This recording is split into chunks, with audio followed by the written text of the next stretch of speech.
Et bonjour à tous et bienvenue sur ma chaîne Zalchemia. Je suis Michael Novak, alias Zal, et je viens pour vous parler aujourd'hui du jugement dans le domaine de la spiritualité. Alors nous vivons une époque rocambolesque, une époque qu'on peut voir merveilleuse par certains côtés, ou en tout cas du point de vue des croyances et de la spiritualité, nous sommes autorisés par la société, en tout cas plus facilement qu'auparavant, à nous découvrir, à essayer de nouvelles choses, et on a une grande diversité et un foisonnement dans les types de parcours qu'on peut voir et les types de préférences qu'on peut approfondir, parce qu'on a plein de livres d'éditeurs spécialisés qui existent, de formateurs, et même dans les pays du monde, si on veut aller à la source, on a accès maintenant avec les avions à toutes ces choses-là, donc c'est merveilleux. Mais moi, ce que je constate, c'est que là où on peut avoir l'impression d'une montée en puissance et d'un foisonnement de la spiritualité, qu'elle est mieux acceptée dans les conversations en famille ou entre amis, ou en tout cas on peut faire des petits clins d'œil, qu'on peut affirmer cette différence, ben en fait on est très loin d'aller vers ce que certains appellent la nouvelle terre, une plus grande tolérance, voilà, une absence de jugement, un amour qui inconditionnel, qui partait un peu de ce nœud nord qu'on avait en Gémeaux. C'est le lien à l'autre par le cœur, donc par la curiosité, quand bien même on est différent, quand bien même on n'adhère pas forcément à ce que dit l'autre. Et tout simplement, qu'est-ce qui me fait faire cette vidéo avec vous aujourd'hui? Eh bien, ça part d'une situation personnelle. Alors je le dis sous cet angle-là pour ne pas paraître moi-même jugeant, mais je me suis senti jugé, et ça alimente la réflexion que je peux avoir depuis plusieurs années dans ce que je vois dans des petites choses sur les réseaux sociaux et dans les communautés voilà, qui font de l'énergétique, du spirituel, etc. Alors concrètement, avec ma compagne, donc Farah Ozaleh, on s'est senti prêt depuis quelque temps à officialiser une forme d'engagement. C'est-à-dire qu'on a eu une rencontre un peu explosive, je suis pas là pour raconter notre vie, dans le sens ça a été vite, mais là on se sent prêt de nous à nous, à faire un geste, un rituel quelque part, un peu sur le mode de la Vierge, à acter quelque chose d'un point de vue matériel, une forme d'engagement dans le domaine du sacré. Et dans le domaine du sacré, donc dans le domaine de la spiritualité, on s'est exposé à une forme de jugement qu'on trouve assez dure, quand bien même il ne partait pas d'une mauvaise intention. Ça vous parlera peut-être dans vos situations à vous aussi. Tout simplement, on est venu, on a fait le tour de ce qu'on pouvait faire, géographiquement, d'un point de vue culturel, par rapport à notre tendance, tout ça. Et à la fin, on s'est dit, on voudrait, d'un point de vue très spontané, très jovial, on s'est dit, on voudrait des fiançailles, on voudrait ou un mariage temporaire, un mariage éphémère en end fasting, parce qu'on voudrait que ça soit dans l'énergie un peu du moment. Mais bon, vivant au Canada, l'énergie du moment pour nous c'est l'an prochain. Il faut prévoir le billet d'avion, faut se donner rendez-vous avec les gens, voilà. Et puis il faut quand même inviter quelques personnes proches, même si c'est pas vraiment un mariage dans le sens, notre motivation n'était pas de faire un truc en grand. On n'a pas les sous, on n'a pas le temps pour l'organiser. Ça devient tout de suite une prise de tête logistique. Ça voudrait dire qu'il faut inclure des amis, la famille en plus grand nombre, et on n'est pas prêt, on n'a pas l'espace pour ça. Donc c'est même pas la question. On voulait juste un petit truc qui nous porte vers notre avancée. Et pour nous, c'était très symbolique parce que moi de mon côté, j'ai une sorte de misanthropie latente en tant qu'ascendant Verseau, et en même temps de problème avec la relation en tant que telle à l'autre. J'ai une lune noire en 7, donc dans la maison de la relation, de la balance, et pour moi toute forme de relation est impossible à la base, ou en tout cas est dangereuse, interdite. Donc pour moi le fait de vouloir aller vers une relation qui est un peu plus normée, reconnue dans les contrats, dans la société, c'est une forme d'évolution sereine qui traduit beaucoup de choses en arrière-plan. Et puis pour Farah, sans vouloir encore une fois raconter, il y a une notion, pas de phobie, mais de sacralité extrême de l'engagement, du mariage. Donc voilà, notre démarche était on ne peut plus sérieuse et réfléchie, quand bien même elle venait d'un élan un peu spontané. Là, on a envie d'apporter un vent nouveau dans notre relation, de bâtir, et s'il y a des résistances matérielles pour certains projets, ça ne dépend que de nous. Donc on était parti pour faire quelque chose de beau, en fait, vous voyez, de poétique, en lien avec la nature, euh, quelque chose de très personnel, mais de sérieux. Et là, en fait, on a eu un entretien avec les personnes vers lesquelles on pensait se tourner comme officiant pour la cérémonie. Et sur le coup, l'entretien a bien été. Donc, c'est pas l'objet de mon discours, mais euh, ultérieurement, par messagerie, par écrit, on a reçu un refus, l'air de dire, en gros, votre démarche est un peu folklorique et on prend pas les touristes. Moi, c'est comme ça que je l'ai reçu, l'air de dire, on prend que les gens sérieux qui veulent vraiment s'engager. Et moi, j'ai trouvé ça très fort parce que c'est des personnes qui ont suivi une initiation, donc qui ont une forme d'autorité morale, énergétique, spirituelle. Même si moi et Farah, on a fait pas mal de chemin et d'initiation, donc on n'est pas non plus comme quelqu'un de très innocent qui recevrait ça sans filtre. Mais de se rendre compte que les personnes ne se sont pas questionnées sur la vision que nous avions de notre spiritualité, de qu'est-ce qu'une union en général, quelle est notre relation, et sans même me connaître moi. Ils connaissaient un petit peu Farah, mais pas moi. Et là, ça me porte à me dire, on a quand même reçu un jugement en pleine face. Parce que peut-être que par rapport au système de valeurs des personnes, on n'entrait pas dans le moule de ce qui est convenu d'être une relation sentimentale, familiale ou sacrée au sens noble. Et au lieu de vérifier ou de nous demander, parce qu'on peut être en désaccord, on peut très bien dire nous ne faisons pas ça, et du coup ça ne va pas être possible. Et dans ce cas-là, on l'aurait reçu de manière assez sereine, un peu il faut changer nos plans, mais c'était un aléa de la vie. Là, on va vers quelqu'un d'autre, mais là, il y a un côté où on se dit j'ai reçu un jugement arbitraire qui est faux, parce qu'en fait, même si c'est pas un mariage permanent, c'est une étape nécessaire et sacralisante pour aller vers ça. Donc il y a comme ce rejet-là qui est basé sur un a priori et qui parle plus des personnes que de nous, on le sait, mais qui est là. Et de la même manière, j'ai remarqué beaucoup de choses dans les communautés euh, païennes, spirituelles, les gens qui font de l'énergétique, du subtil, pour parler à tout le monde, depuis quelques années. Par exemple, moi je sais qu'à la base, on est tous élevés dans le cadre judéo-chrétien, qu'on le veuille ou non, plus ou moins à différents degrés, même si c'est pas notre religion, peu importe. On a comme les jours de vacances qui sont encore associés, tout ça. Donc on baigne dans ce terreau. Et tout simplement, moi j'avais un problème par rapport à l'argent. Même dans la vie civile, avoir un travail et défendre que je mérite une augmentation sans avoir honte de demander quelque chose et avoir peur du refus. Et être capable d'argumenter de manière sereine pour dire j'ai fait ça, j'espère ça, vous m'avez promis ça. C'était un défi pour moi. Parce que par rapport à l'argent, on est quand même, beaucoup de personnes sont encore baignées dans cette culture où l'argent c'est mal, et puis surtout on différencie beaucoup la matière, le sale, euh, du subtil. Sans rentrer dans le détail philosophique, tout simplement je me suis rendu compte que moi j'ai fait un chemin par rapport à ça,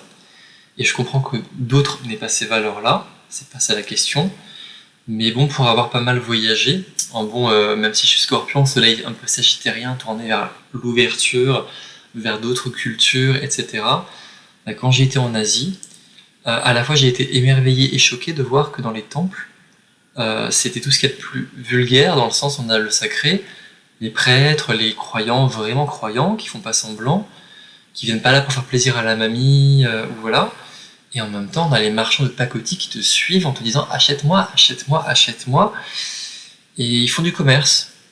Ils font du commerce. Pour eux, le sacré et le profane sont quand même mélangés. Et nous, on fait vraiment comme l'eau et l'huile, on sait tout. Pourquoi pas? Mais là, j'en reviens à mon exemple final, je vais en faire 50, mais j'en reviens à mon exemple où, dans les communautés spirites sur Internet, à un moment donné, on a parlé de cette histoire de se consacrer à son activité dans le domaine spirituel, énergétique, et d'en vivre. Et il y en a qui ont dit, bon, s'il faut survivre, faire en sorte que les vêtements ne tombent pas en rayon, ne pas avoir que la peau sur les os, d'accord. Mais s'il y en a qui viennent dans le sacré pour faire de l'argent, ils n'ont rien compris. Pour moi, c'était un jugement assez sévère quand même, dans le sens, ça peut être votre croyance, mais vous n'avez pas à la porter sur les autres. C'est votre référentiel, il n'est pas le seul. Il y a plein de vérités, il y a plein de couleurs dans l'arc-en-ciel. Et là, on a quelqu'un qui vient porter sa vérité, en mode Sagittaire, très catégorique, sur le coup, et pas ouvert du tout, justement. Le côté très intransigeant et croisé, et dire, bah c'est comme ça, et si tu fais ça, tu es comme ça.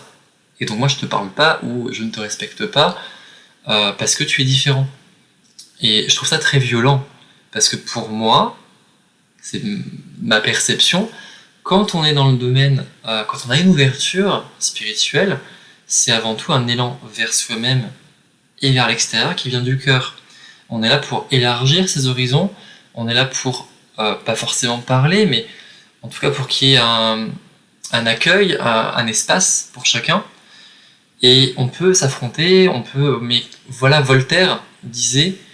je ne suis pas du tout d'accord avec ce que vous dites, mais je serais prêt à donner ma vie, je serais prêt à mourir pour que vous ayez le droit de le dire. Et autrement dit, on pourrait le recycler un peu dans ce contexte-là pour je n'adhère pas à votre manière d'être et d'expérimenter dans cette vie, mais je trouve ça merveilleux qu'il y ait d'autres manières d'être que la mienne. Parce que je sais très bien que je ne suis pas un être absolu et qu'il y a plein de manières respectables de sentir, d'aligner ses projets par ordre de priorité différentes, etc. Donc encore une fois, beaucoup de jugements. Et ce que je trouve très drôle, c'est que finalement, 2 ans après, donc ces personnes-là, que je ne trouve pas intéressant de citer, je ne les accuse de rien, mais c'est une observation parmi d'autres, vous comprenez le sens du propos, ces personnes-là, 2-3 ans après, maintenant, elles ont changé un petit peu leur fusil d'épaule, et pour arriver, parce que c'est des personnes qui ont une dédication forte, donc peu de temps pour d'autres activités classiques, elles ont fini par changer un peu de modèle économique. Et maintenant, parfois il y a du gratuit, parfois il y a de la donation volontaire, mais avec des prix planchers, et des fois il y a des consultations, ce qui avant était comme un gros mot, j'ai l'impression, parce qu'il y a de l'argent, mais parce que peut-être que d'une certaine manière elles sont parties un peu dans leur idéal, c'est correct, il n'y a pas de problème, leur croyance, tu veux vivre comme au Moyen-Âge dans un sanctuaire avec en jeûnant, c'est correct, mais là elles ont testé, et puis elles se sont dit, ben moi dans ma vie d'humain, j'ai quand même besoin d'avoir une famille, un toit, il y a des factures à payer, c'est pragmatiquement, si je mets de l'énergie, il faut que je reçoive l'équivalent en énergie pour au moins subvenir à mes besoins. Pas forcément être un marketeur qui va faire du profit, et moi je vois pas forcément du mal à faire du profit, mais tu apportes quelque chose, mais dans le sens presque arnaque, genre en gros tu mystifies et tu as raison de ces pauvres âmes innocentes, un peu naïves, et tu leur soutires leur force vitale, telle une sangsue qui suce la moelle des os, enfin bon, vous avez compris un peu l'analogie, bref, tout ça pour dire que je trouve que les gens, partant de leur postulat de base, l'étendent et le généralisent aux autres d'une manière assez intransigeante, très nocue dans Sagittaire, et pourtant on est censé, dans la période d'1 an et demi d'avant, là, avoir acquis un petit peu cette ouverture à la diversité qu'on trouve en Gémeaux par le cœur. Et puis là, je me dis que maintenant on est avec le nœud dans Scorpion, pour les amateurs d'astrologie, et on est beaucoup dans cette phase où on doit purifier quand même beaucoup de choses liées à notre émotionnel et à notre passé, et pour aller vers plus de simplicité en taureau. Et le taureau peut être assez conservateur et buté, mais je pense pas que quand notre nœud nord, notre apprentissage, notre guidance aille par là, c'est pour nous apporter cette rigidité, cette âpreté en fait quelque part, parce que les personnes qui sont dans le jugement ne semblent pas forcément s'en rendre compte, et ne sont pas forcément méchantes ou mauvaises, mais elles le sont parfois quand même, et peut-être que parfois je le suis aussi, et dans ce cas-là je m'en excuse pour les personnes où je sors un peu mes sabots de Sagittaire trop intransigeant, ou de Taureau trop buté, j'en sais rien, mais en tout cas, je pense que on n'est pas obligé de se montrer vindicatif pour faire parvenir son point, et on peut très bien faire preuve de plus d'honnêteté pour dire Non pas, je reprends mon dernier exemple sur l'argent, les choses doivent être comme ça, parce que sinon, tu n'es pas au niveau, ou tu n'as pas compris. On pourrait juste dire, moi, dans ma vision des choses, j'ai l'impression que si je monnaie mon service, c'est comme si je ne le méritais pas, ou comme si cette activité devait être une activité d'appoint bénévole, il n'avait pas vocation à être un métier. Enfin, vous voyez, il y a des manières de transmettre son désaccord qui peuvent être constructives et peut-être même qui peuvent éclairer. Par exemple, là, peut-être qu'on n'aurait pas fait la cérémonie avec ces personnes parce que ça n'allait pas. En termes d'énergie, on n'était pas d'accord, voilà. Mais on aurait pu le faire en meilleure entente en se disant tout simplement, bah écoute, nous, notre vision, elle est vraiment très profonde, mais j'entends que vous, ce type de format, heurte vos habitudes, vos croyances, et donc on va pas insister. Mais là, c'était vraiment comme si, vous comprenez, nous, on prend pas les gens comme ça. Et finalement, c'est un petit peu comme les personnes qu'on voit. Alors là, je sors un peu du cadre spirituel, mais quand on parle de manière de nouer des relations ou de vivre son romantisme ou ses désirs, sa sexualité, on est censé être dans un monde qui est plus ouvert et plus décomplexé. Et pourtant, on doit toujours justifier de certaines préférences. Par exemple, une personne, je suis pas en train de faire une apologie, mais une personne qui serait polyamoureuse ou juste qui aime bien ne pas s'engager dans les rencontres, n'est pas forcément une personne trompeuse, immature, perverse, manipulative. Peut-être que elle a juste une énergie de connexion où elle prend les situations et les personnes pour ce qu'elles sont entièrement et qu'elle surfe un peu sur la vague de son élan du cœur en mode une grande générosité quelque part, un peu christique, pourquoi pas. Mais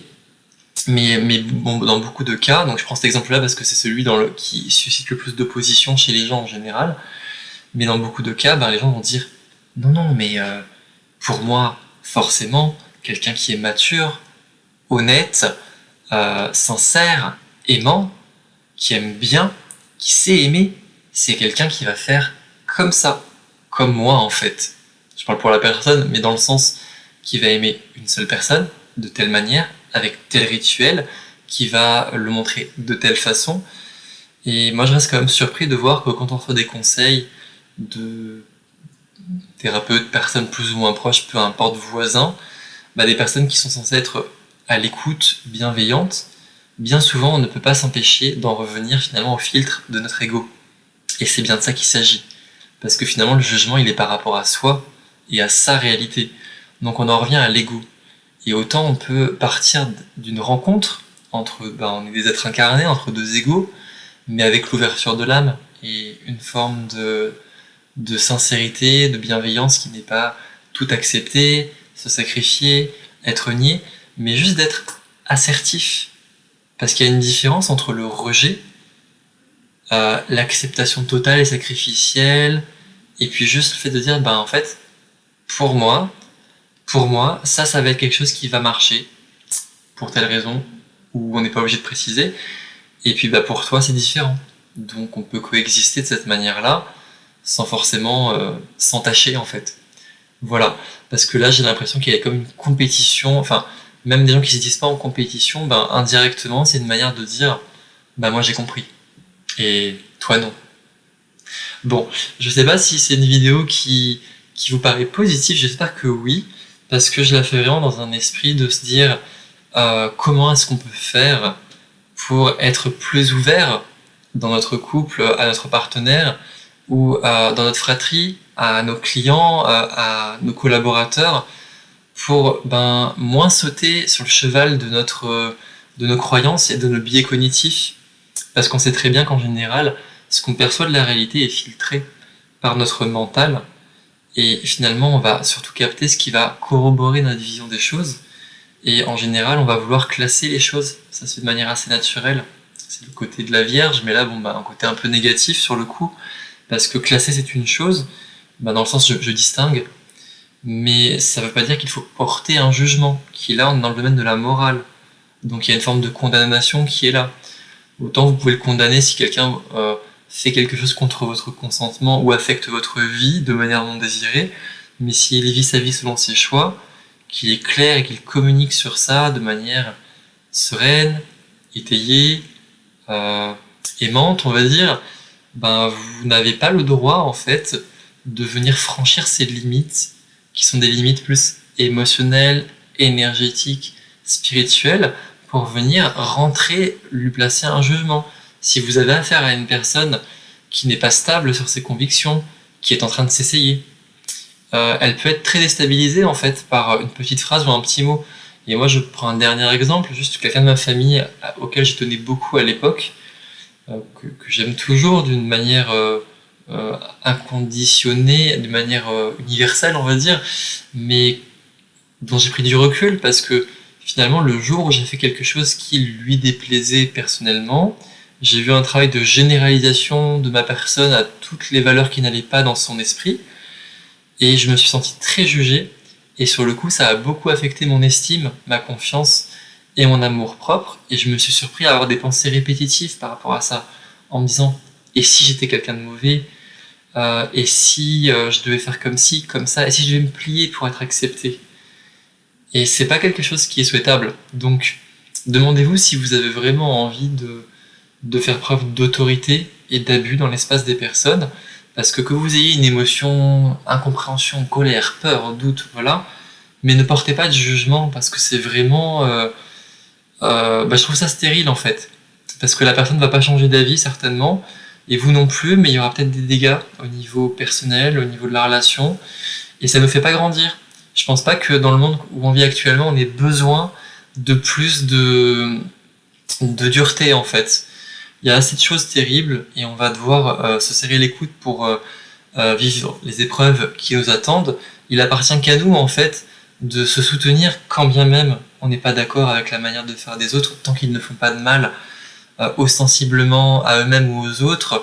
tant qu'ils ne demandent pas notre opinion vraiment ferme et notre aide dans ce domaine-là, on n'a pas à enfreindre le libre arbitre des personnes. Voilà, bon ça fait quand même plus de 20 minutes, je m'arrête là, je trouve ça honnête, et je vous dis à très bientôt sur Zalkemia.